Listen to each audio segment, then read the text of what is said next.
Dalam reaksi adisi dan penataan ulang pada gugus alkena dan alkuna, ada beberapa faktor yang perlu dipertimbangkan. Yang pertama yaitu struktur molekulernya. Keberadaan substituen pada alkena atau alkuna dapat mempengaruhi kemungkinan lokasi reaksi dan stereokimianya. Contohnya, dalam reaksi hidrogenasi alkena, kehadiran substituen pada alkena dapat mempengaruhi region selektivitas reaksi, mengarah pada pembentukan produk hidrogenasi yang berbeda tergantung pada posisi ikatan tangkap gandanya. Dengan mempertimbangkan struktur molekul substrat ini, seorang farmasis dapat merancang kondisi reaksi yang optimal untuk menghasilkan produk yang diinginkan dan menghindari pembentukan produk samping yang tidak diinginkan dalam sintesis organik. Lalu faktor yang kedua ada jenis reaksi. Nah, pemilihan reaksi dapat mempengaruhi jenis reaksi dan produk yang dihasilkan. Contohnya, dalam reaksi adisi hidrogen pada alkena, penggunaan katalis logam seperti platinum atau palladium dapat mempercepat reaksi adisi dan menghasilkan alkana.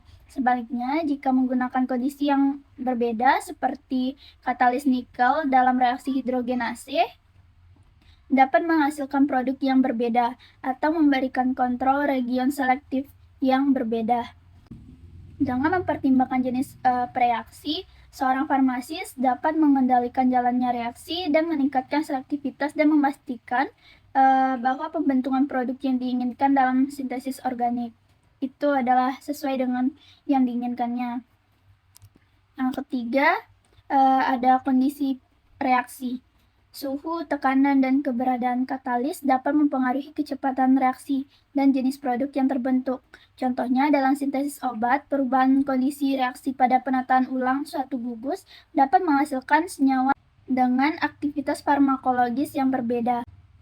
Kondisi reaksi seperti suhu, katalis, dan waktu reaksi dapat mempengaruhi distribusi ruang isomer-isomer yang dihasilkan dan dampaknya terhadap interaksi dengan reseptor biologis.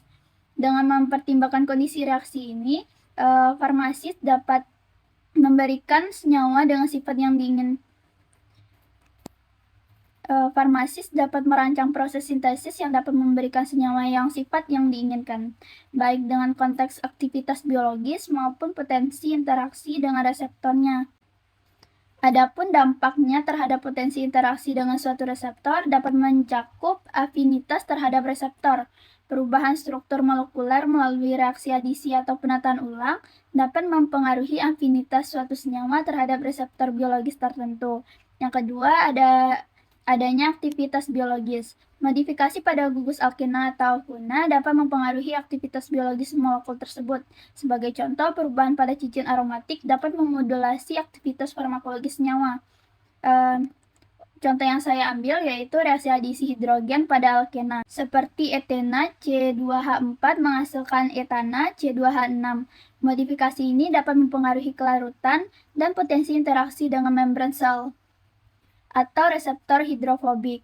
Dengan mempertimbangkan faktor-faktor tadi, seorang farmasis dapat merancang reaksi sintesis yang dapat menghasilkan senyawa dengan sifat yang diinginkannya, termasuk kemampuan untuk berinteraksi dengan reseptor biologis tertentu dengan cara yang diharapkan.